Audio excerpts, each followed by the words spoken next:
Hi, welcome back to Range Logic. And we filmed the Ruger 5.7 video a few months ago in August. But when we were editing it, we forgot to film the intro. So here's the intro for the Ruger 5.7. This is my custom Ruger 5.7. I'm just going to quickly go over all the attachments I have on this, and then we'll get back to the footage that we originally filmed back in August. So, originally purchased this pistol when they first came out. Main reason was I didn't like the plastic slag on the FN 5.7, and Ruger was the first ones to make a 5.7 pistol. A couple of the things I did, I got the MFG extended aluminum magazine base plate. I got the TK trigger that removes that trigger safety. It's not really needed on this firearm. It is a internal hammer, so you should carry it cocked and locked with this ambidextrous safety they have on here. So I never needed that. I never felt like I needed that trigger safety.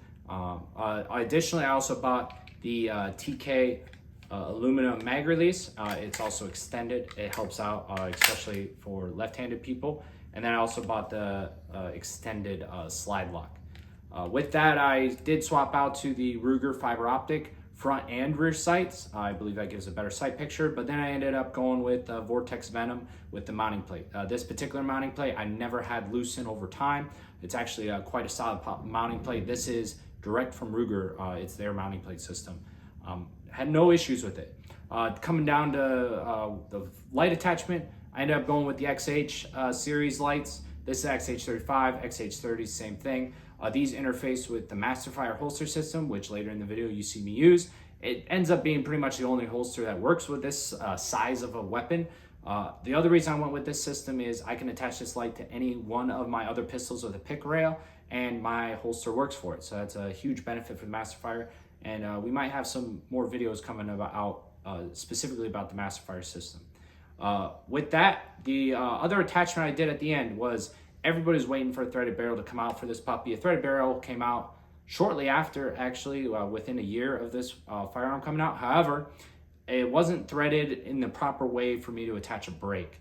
I was ultimately wanting to attach a brake. Everybody attaches a suppressor to 5.7. Everybody wants that splinter cell look. I don't get the point of seeing why you would try to make a supersonic round quiet, because the round works because it's supersonic. So I ended up going with this 5.56 F1 muzzle brake with the angled front end. I felt like it matched up with the lines of the pistol really well, and it ended up finally getting a custom barrel made for this, threaded internal or threads inside of the slide here. So I was actually able to attach that barrel quite nice with that skinnier barrel. It took a lot to find an adapter that worked for it. But once I did, I was able to get it all lined up. Now, with this system, it does work, but I have to use full power rounds through it because that 3-baffle brake is just super aggressive. Other than that, though, it still runs flawlessly, and I still have that stock recoil spring in there. So that was quite surprising. But with that, let's go ahead and we'll go back in time and get some lead down range, and then I'll go ahead and round out the video with my final thoughts. So we're out at the range here, and we're going to test out shooting different targets. So right down here, I got me a pork thigh. Now, I ain't no Paul Harrell, but this is where I got the idea from. We're going to make our own kind of meat target. Now, he usually does pectoral and ribs and oranges simulate lung tissue. We're going to go for a leg shot here. So we got this pork leg. We're going to put it in some pair of jeans, and we're going to shoot it with the 5.7, and we'll see what sort of damage we can get.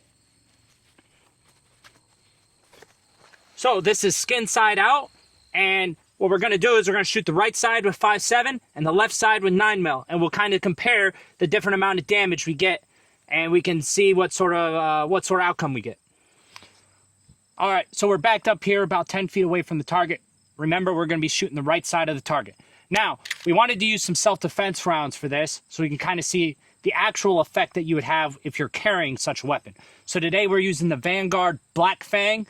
They're very similar to the Elite Ammo T6Bs. However, these ones, they're a little bit different, but they're very similar. They have cuts in them. So there's 2 cuts, so it should fragment into 3 separate parts. However, we didn't set up a bullet stop, so we're not looking to catch it. However, if these rounds don't go all the way through the target, we'll know.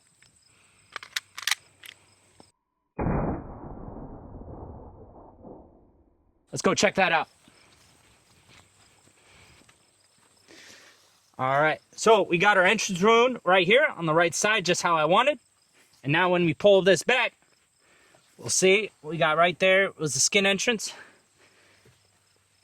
Then in the back, man, that blew that out. Nice crevice in there. Man, it really took away some bone in there. It went right alongside of this bone right here. This bone comes through this way and ran right alongside that, blew out this back. This was all closed up before. I'll go ahead and get my knife and I'll cut a cross section, but we're going to test out the 9mm first on the left side of this target. So we're back out here at 10 feet. We're going to be shooting the left side of the target this time. Now, right now I'm just going to be using a M9A4. This is just another full-size 9mm I had out here. Kind of similar barrel lengths to that 5.7, and we're going to compare the results. Now, with this one, we're shooting the Hornady Critical Duty. This is the 135 grain. This is the exact same ammo FBI uses. Highly recommended carry ammo.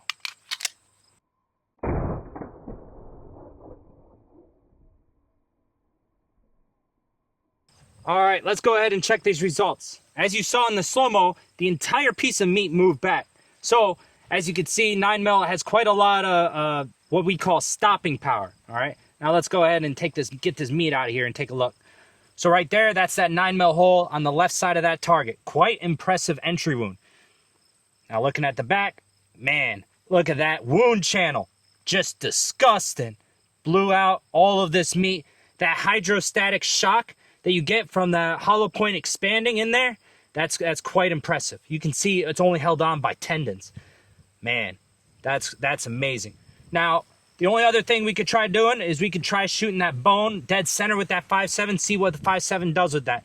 So as we can see, that's quite a more impressive wound channel from that 9mm. That's kind of why 9mm become so popular these days. One of the most popular carry rounds in the nation, or in the world, in a matter of fact, is 9mm. There's a reason that's caught on.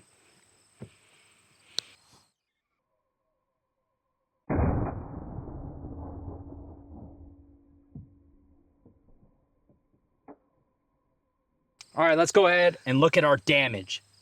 So, I hit a little low, but I did hit right behind that bone. That's kind of where I was aiming for. Don't know if I hit it. We might have tumbled in there. We flip it around to the back. Oh, right there. That is vaporized bone fragments in there. Look at that wound channel. Destroyed that. You can see right there, broke that bone right in half. Clean in half. So, it definitely has some penetrating power. However, that temporary wound cavity, that hydrostatic cavity, it's much smaller on the 5.7. The 5.7 doesn't have a hollow point. It is designed to penetrate, designed to go through tough targets, such as bone. Whereas the 9mm, it will go through bone.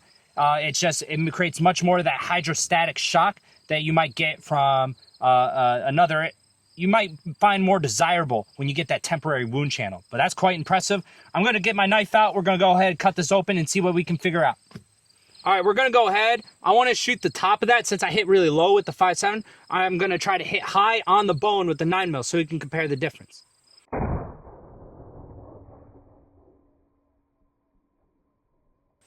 All right, let's go ahead. Let's take a look at that damage. Wow, look at that. So this one hit the bone, but it scraped the side. You'll see right here, right along the side, it scraped here, and it kind of fractured it vertically. But it did, that hydrostatic shock. Look at that. Right from the entrance wound, the meat is completely gone. It blew it all away, blew it off the bone. It even blew the bone marrow out. Look at this. There's crack all the way up the bone. Quite impressive. This is crazy. I'm going to go ahead, get my knife, see if we can cut these apart and see a cross-section of these wound channels. All right, so this was that first shot on that right side.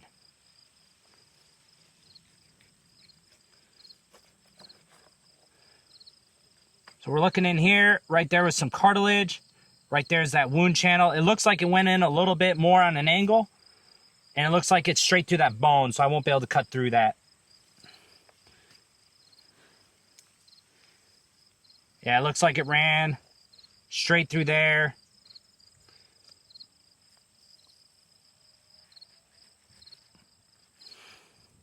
Yeah, right there's that wound channel, and it ran along this way. I'm going to go ahead and cut up the other sections, and we'll go ahead and analyze it again. So this is that center line shot. I'm going to go ahead and cut these open vertical.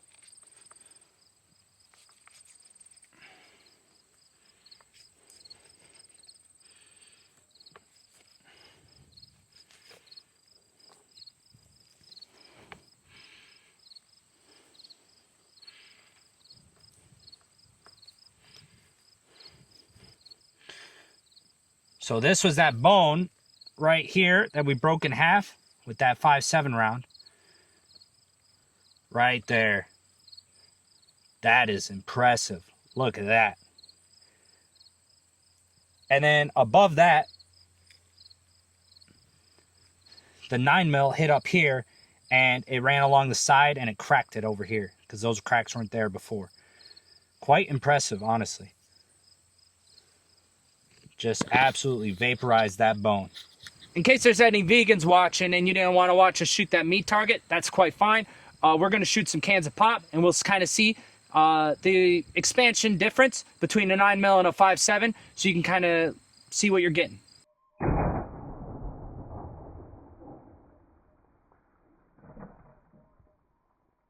So, got a bit of splashback. That one ripped this can straight open. That's what we're looking for. There's that exit hole. Even with a non-expanding round, you can still get that overpressure that you're looking for and that temporary wound channel. It's all about velocity with 5.7 versus expansion. All right, we're using that M9A4 again, and we're still using the same ammo as before. So this is that Hornady Duty Critical 135 grain.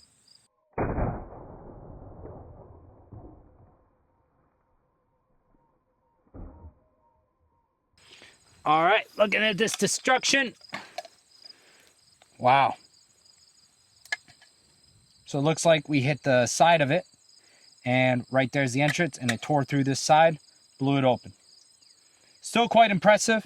9mm is obviously used for self-defense all over the world. However, it is a slower bullet, and it relies on that expansion. Part of the expansion, especially with Hornady rounds, they need to expand in fleshy tissue. That's what they're designed to expand in. Just water ain't enough. There is much more expansion after it goes through some number of inches through tissue. I believe the FBI, when they're going through expansion in the gel, they're looking at 18 inches. After 18 inches is when the bullet will stop. So something like a pop can, you're not going to see that sort of expansion in. Cleaning off all those pig guts and that cotton candy soda. This stuff, disgusting. So, what do you think about the 5.7? For me, it's one of my favorites. I really like it. It's definitely a range toy. This ain't something that I'm carrying all the time. First off, it's quite a large. It's a full frame pistol with especially me adding this obnoxious brake on it. I can open carry this, but I don't think people in Walmart or going to the store want to see me open carrying this thing, especially in something like a master fire holster where the whole weapon is exposed. I could get a pancake holster, but again, that brake, it's truly not something that a look you want to go for, especially as a person that carries a lot. I'd rather carry concealed.